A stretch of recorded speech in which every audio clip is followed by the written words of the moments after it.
ઈશ્વરનું વચન માર્ગદર્શક છે, તદુપરાંત આત્મિક ખોરાક પણ છે. શું તમને આત્મિક ભૂખ લાગે છે? તેનો ઈલાજ શું છે?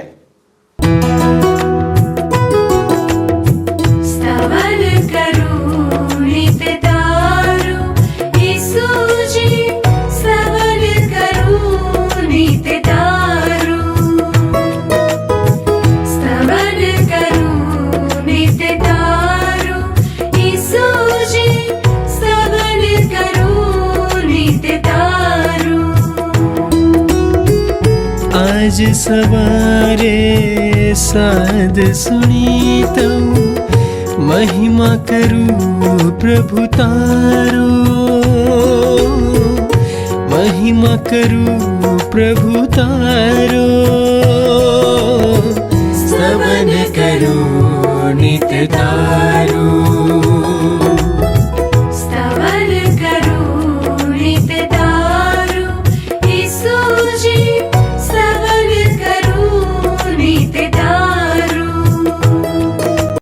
પ્રિય મિત્રો, સ્તવન કાર્યક્રમમાં હું આપનો આવકાર કરું છું. આ કાર્યક્રમમાં આપણે ઈશ્વર અને મનુષ્યના સંબંધ વિશે અભ્યાસ કરી રહ્યા છીએ, જેથી આપણે ઉચ્ચ નૈતિક મૂલ્યો સાથે ઈશ્વરને અને લોકોને પ્રસન્ન કરવા વાળું જીવન જીવી શકીએ, જેથી આપણા જીવન આપણા માટે અને બીજાઓ માટે આદર્શરૂપ જીવન બની શકે.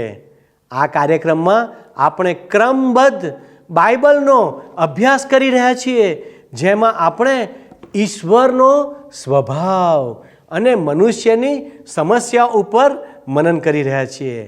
આ સમયે આપણે યોહાનની સુવાર્તાનો અભ્યાસ કરીએ છીએ.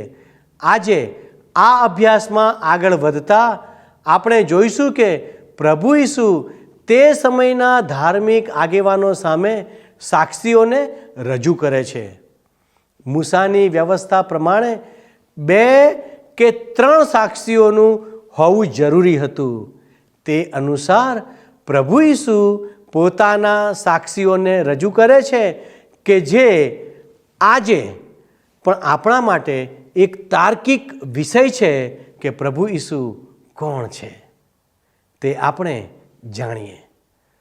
પ્રભુ ઈસુના ઈશ્વરીય ગુણોને આપણે તેમના આશ્ચર્ય કર્મો દ્વારા જાણી શકીએ. પ્રભુ ઈસુએ 5000ને ભોજનથી તૃપ્ત કર્યા. આજના અભ્યાસમાં આપણે ઈશ્વરના પ્રેમનું પ્રભુ ઈસુના આશ્ચર્ય કર્મ દ્વારા મૂલ્યાંકન કરીશું. પ્રભુ ઈસુએ જે પણ કાર્યો કર્યા તે આપણા જીવન સાથે જોડાયેલા છે. તો આવો આજના મનન દ્વારા તે જાણવાનો પ્રયત્ન કરીએ. અહીં તમે જોશો મારી સાથે સાથે તો યોહાન અનુસાર શુભ સંદેશના 6 અધ્યાયની 28મી કલમમાં લખ્યું છે, તેથી તેઓએ પૂછ્યું, લોકો જે પ્રભુ ઈસુ ખ્રિસ્તની પાસે આવ્યા છે, મોટો જન સમુદાય, એ લોકો પ્રભુ ઈસુ ખ્રિસ્તને પ્રશ્ન પૂછે છે કે ઈશ્વરના કાર્યો કરવાને માટે અમારે શું કરવું? પ્રભુ ઈસુ ખ્રિસ્તે આ લોકોને કહ્યું હતું કે નાશવંત ખોરાકને માટે નહીં પણ સાર્વકાલિક ખોરાક મેળવવા માટે મહેનત કરો. એના અનુસંધાનમાં આ લોકો પ્રભુ ઈસુ ખ્રિસ્તને પ્રશ્ન પૂછે છે કે ઈશ્વરના કાર્યો કરવાને માટે અમારે શું કરવું?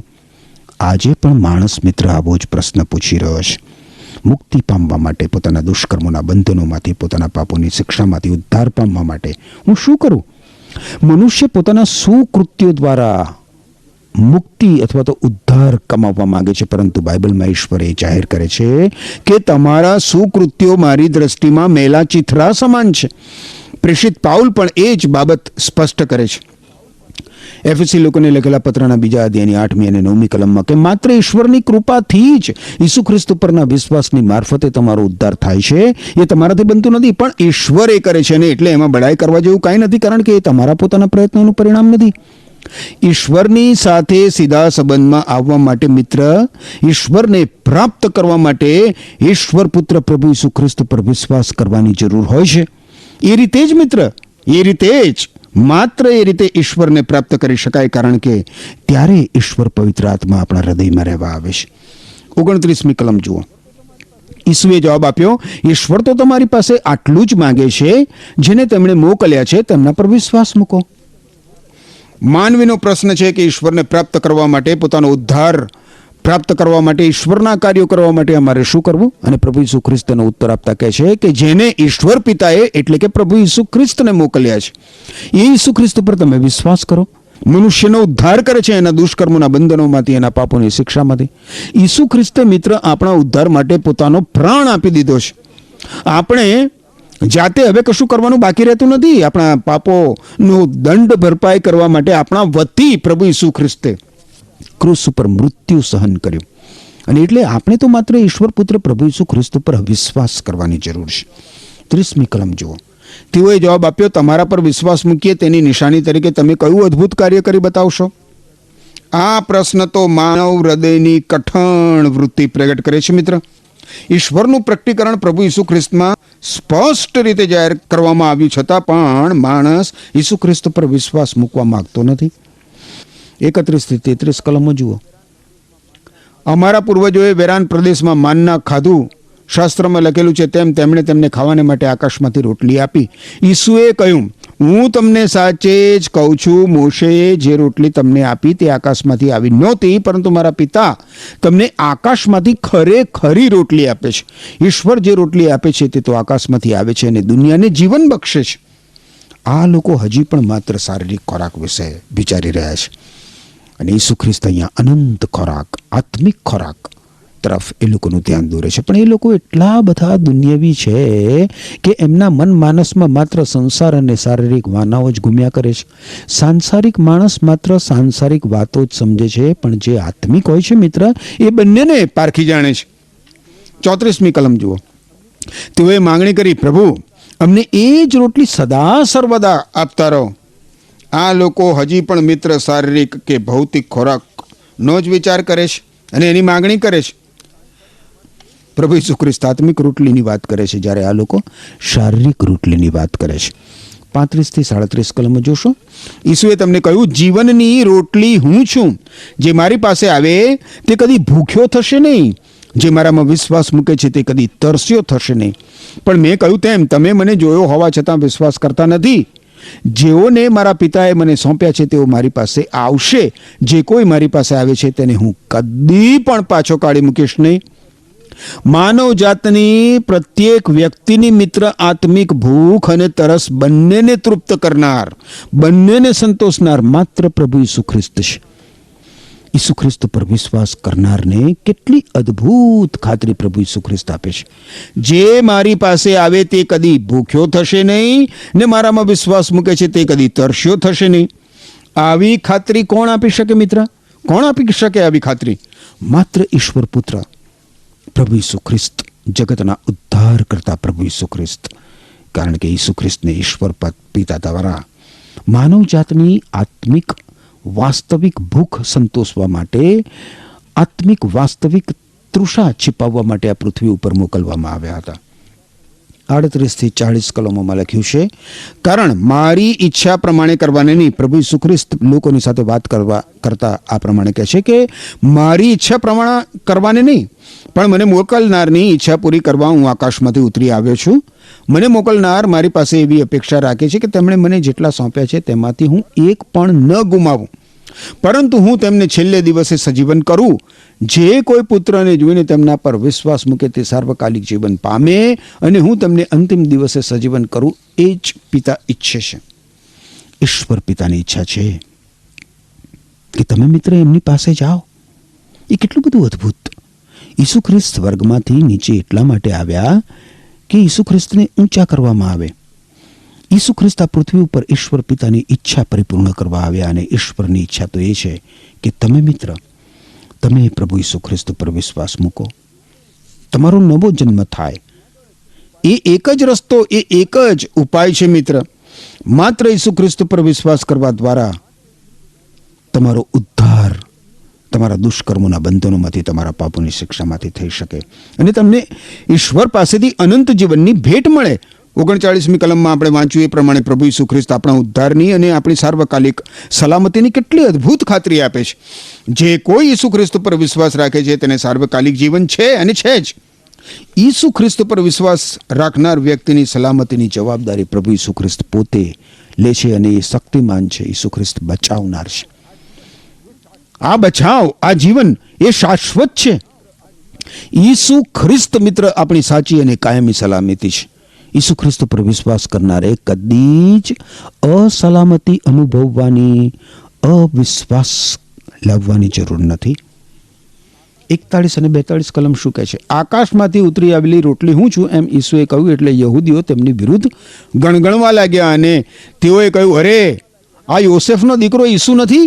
એના બાપને અને એની માને અમે ઓળખીએ છીએ, તો પછી એ કેવી રીતે કહે છે કે હું આકાશમાંથી ઉતરી આવ્યો છું? જોયું, આ યહૂદી લોકોની સામે પ્રભુ ઈસુ ખ્રિસ્ત કેવો દાવો કરે છે? હું આકાશમાંથી ઉતરી આવેલી રોટલી છું. ઈસુ ખ્રિસ્ત જીવનની રોટલી છે મિત્ર. પ્રભુ ઈસુ ખ્રિસ્તમાં જીવન છે. યહૂદી આગેવાનો આ દાવાને સ્વીકારતા નથી, કારણ કે એ લોકો પ્રભુ ઈસુ ખ્રિસ્તની અદેખાઈ કરે છે. ઈસુ ખ્રિસ્ત તો સ્વર્ગમાંથી આવેલા ઈશ્વર પુત્ર છે, એ યહૂદી આગેવાનો સ્વીકારવા તૈયાર થતા નથી. ઈસુ ખ્રિસ્ત સ્પષ્ટપણે એમને કહે છે કે પોતે ઈશ્વર છે, સ્વર્ગમાંથી નીચે ઉતરી આવ્યો છું. અને અહીંયા પ્રભુ ઈસુ ખ્રિસ્ત એમનો જન્મ કુંવારી સ્ત્રીની કુંખે થયો છે એ પણ જાહેર કરે છે.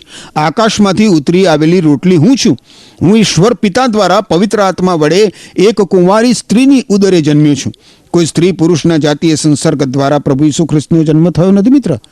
ઈસુ ખ્રિસ્ત સંપૂર્ણ માનવી બન્યા, અને માનવી બનવા માટે ઈસુ ખ્રિસ્ત સ્ત્રીને ઉદરે જન્મ્યા. ઈસુ ખ્રિસ્ત સંપૂર્ણ ઈશ્વર પણ હતા, અને એટલા માટે ઈશ્વર પવિત્ર આત્માના પ્રતાપે ઈસુ ખ્રિસ્ત સ્ત્રીને ઉદરે જન્મ્યા. 43 અને 44 કલમોમાં લખ્યું છે, ઈસુએ જવાબ આપ્યો, અંદરો અંદર ગણગણાટ બંધ કરો. મને મોકલનાર પિતા કોઈને મારી તરફ ખેંચે નહીં, ત્યાં સુધી કોઈ મારી પાસે આવી શકતું નથી, અને હું તેને છેલ્લે દિવસે સજીવન કરીશ. ઈસુ ખ્રિસ્તનો આત્મિક અધિકાર તમે જુઓ કેટલો બધો અદ્ભુત છે મિત્ર. ઈસુ ખ્રિસ્ત યહૂદી આગેવાનોને ચૂપ કરી દે છે. ઈસુ ખ્રિસ્ત સત્ય છે, અને જે કોઈ ઈસુ ખ્રિસ્ત પર વિશ્વાસ કરે છે એને એની ખાતરી થાય છે. અને પ્રભુ ઈસુ ખ્રિસ્તે જે કંઈ જણાવ્યું એમાં કંઈ લેશ માત્ર ખોટું નથી, એની એને ખાતરી થાય છે. ઈસુ ખ્રિસ્ત લોકોને ચૂપ રહેવા કહે છે. 44મી કલમમાં જણાવ્યા પ્રમાણે આપણા ઉદ્ધારમાં, આપણા તારણમાં મુખ્ય ભાગ ભજવનાર તો ઈશ્વર છે મિત્ર, માણસ નથી. અને એટલા માટે ઈશ્વર પિતાએ પ્રભુ ઈસુ ખ્રિસ્તને માનવીના ઉદ્ધાર માટે મોકલ્યા હતા. માણસે શું પસંદ કર્યું? પાપ કરવાનું પસંદ કર્યું, અને કરે છે. પણ આવા માનવી માટે ઈશ્વરે સામે ચાલીને ઉદ્ધારની યોજના કરી.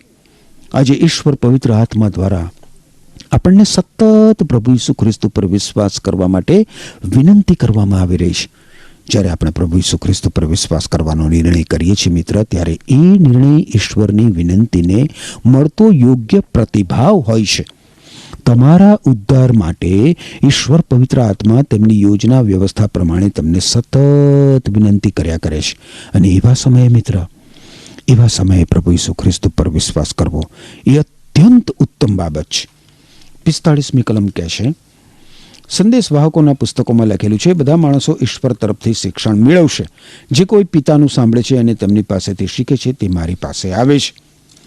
પ્રભુ ઈસુ ખ્રિસ્ત વિશે સેંકડો વર્ષો પૂર્વે મિત્ર બાઇબલમાં ભવિષ્યવાણીઓ કરવામાં આવી હતી. પ્રભુ ઈસુ ખ્રિસ્તના જન્મ અગાઉ બાઇબલના જૂના કરારના વિભાગમાં જુદા જુદા સંદેશ વાહકો દ્વારા ઈશ્વરે અગાઉથી પ્રભુ ઈસુ ખ્રિસ્તના જન્મ વિશે, જીવન વિશે, મૃત્યુ વિશે, મૃત્યુમાંથી સજીવન થવા વિશે અને પ્રભુ ઈસુ ખ્રિસ્તના બીજા આગમન વિશે જણાવી દીધું છે. એટલા માટે જે કોઈ ઈસુ ખ્રિસ્ત પર અવિશ્વાસ કરે એ જાણવા છતાં ઈસુ ખ્રિસ્તથી દૂર રહે. ઈસુ ખ્રિસ્ત એ જ આપણા ઉદ્ધારકર્તા છે એ સ્પષ્ટ થાય એટલા માટે તો મિત્ર ઈશ્વરે અગાઉથી ઈસુ ખ્રિસ્ત વિશે અનેક ભવિષ્યવાણીઓ કરી છે બાઇબલમાં. હિબ્રીઓને લખેલા પત્રના પહેલા અધ્યાયની 1 થી 3 કલમોમાં કહેવામાં આવ્યું છે કે પ્રાચીન કાળમાં ઈશ્વર પિતા આપણા પૂર્વજો સાથે પોતાના સંદેશવાહકો દ્વારા ઘણીવાર અને જુદી જુદી રીતે બોલ્યા હતા, પણ આ અંતિમ કાળમાં ઈશ્વર આપણી સાથે પોતાના પુત્ર પ્રભુ ઈસુ ખ્રિસ્ત દ્વારા બોલ્યા છે. ઈસુ ખ્રિસ્ત દ્વારા ઈશ્વરે આ સૃષ્ટિનું સર્જન કર્યું અને છેવટે તેમને સર્વ વસ્તુઓના વારસદાર તરીકે નિમ્યા છે. ઈસુ ખ્રિસ્ત તો ઈશ્વરના ગૌરવનો પ્રકાશ છે. ઈસુ ખ્રિસ્ત ઈશ્વરના સત્યની આબેહૂબ પ્રતિમા છે અને પોતાના સામર્થ્યવાન શબ્દ દ્વારા આખા વિશ્વને તે ધરી રાખે છે. ઈસુ ખ્રિસ્તે માણસોને પાપમાંથી મુક્ત કર્યા પછી તે સ્વર્ગમાં ઈશ્વરની જમણી તરફ બિરાજેલા છે. આપણો ઉદ્ધાર કરનાર મિત્ર ઈસુ ખ્રિસ્ત હવે સમગ્ર માનવજાતનો ન્યાય કરવા માટે આવવાના છે અને એટલા માટે આ સમયે આજે ઈસુ ખ્રિસ્ત પર વિશ્વાસ કરીને તેમની આધીનતામાં જીવન જીવવાની કેટલી બધી જરૂર છે, કેટલી બધી જરૂર છે, જેથી આપણે બચી જઈએ આપણા દુષ્કર્મોના બંધનોમાંથી, આપણા પાપોની શિક્ષામાંથી, ઈશ્વરના કોપમાંથી અને અનંત જીવન પ્રાપ્ત કરી શકીએ.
છેતાળીસ અને 47 કલમમાં લખ્યું છે.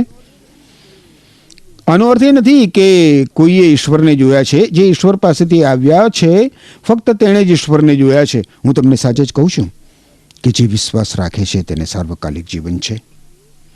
ઈસુ ખ્રિસ્ત એ ઈશ્વરનું પ્રકટીકરણ છે મિત્ર.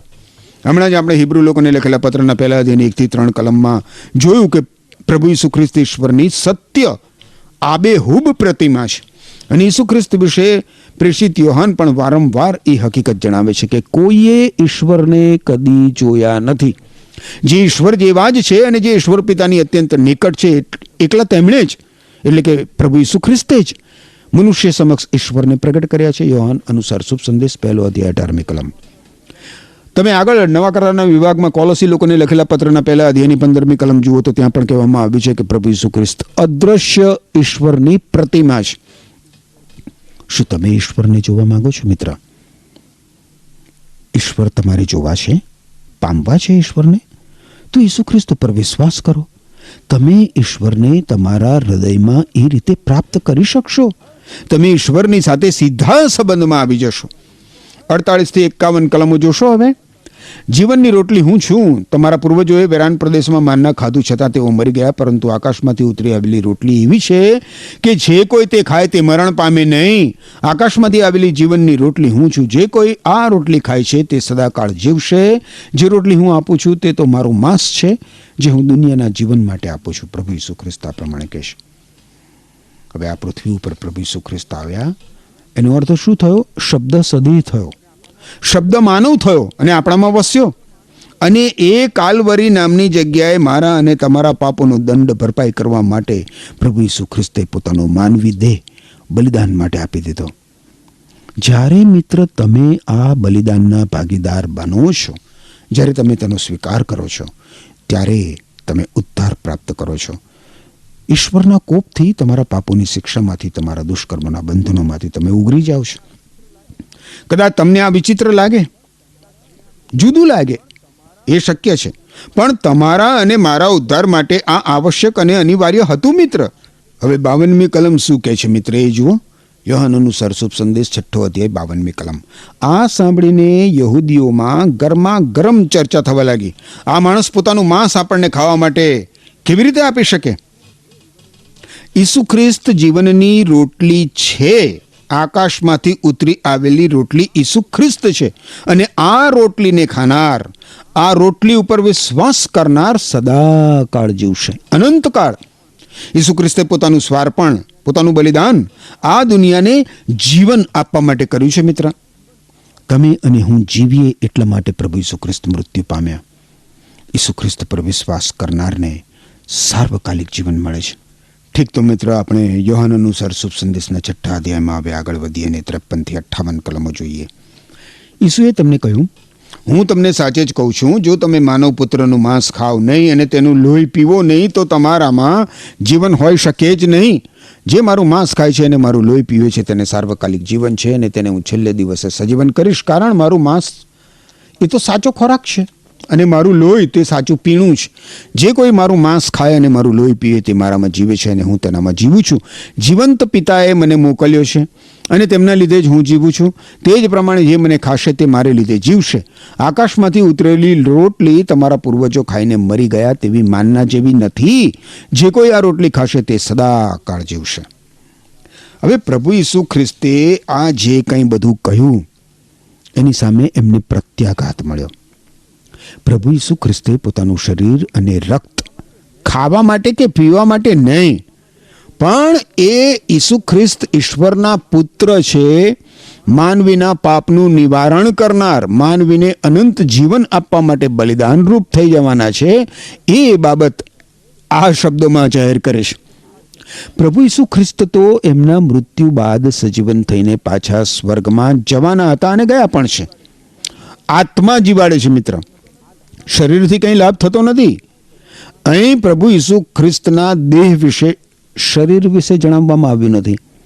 ઈસુ ખ્રિસ્ત પર વિશ્વાસ કરનાર વ્યક્તિ કે લોકો પ્રભુ ઈસુ ખ્રિસ્તના મૃત્યુની યાદમાં જ્યારે પ્રભુ ભોજન લે છે ત્યારે માત્ર વિશ્વાસથી એ લેતા હોય છે.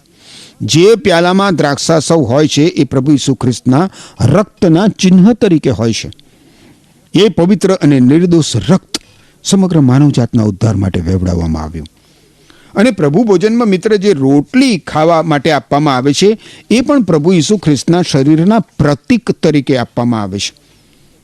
ઈસુ ખ્રિસ્તે પોતાના શરીરમાં આપણા પાપોનો દંડ ચૂકવી દીધો. એ શરીર ભાંગવામાં આવ્યું, તોડવામાં આવ્યું. પ્રભુ ઈસુ ખ્રિસ્તના બલિદાન દ્વારા મિત્ર માનવજાતને આશીર્વાદ મળ્યો છે ઈશ્વરનો. પરંતુ એ આશીર્વાદ જ્યારે અંગત બને ત્યારે જ અનુભવી શકાય. આ પૃથ્વી ઉપર એક જ વ્યક્તિ મિત્ર એવી આવી જેને ઈશ્વર પિતા દ્વારા મોકલવામાં આવી, જે મરવા માટે જન્મી અને બીજાને જીવન આપવા માટે મૃત્યુ પામી. એ છે પ્રભુ ઈસુ ખ્રિસ્તના મૃત્યુ દ્વારા માનવીને નવું અને અનંત જીવન મળે છે.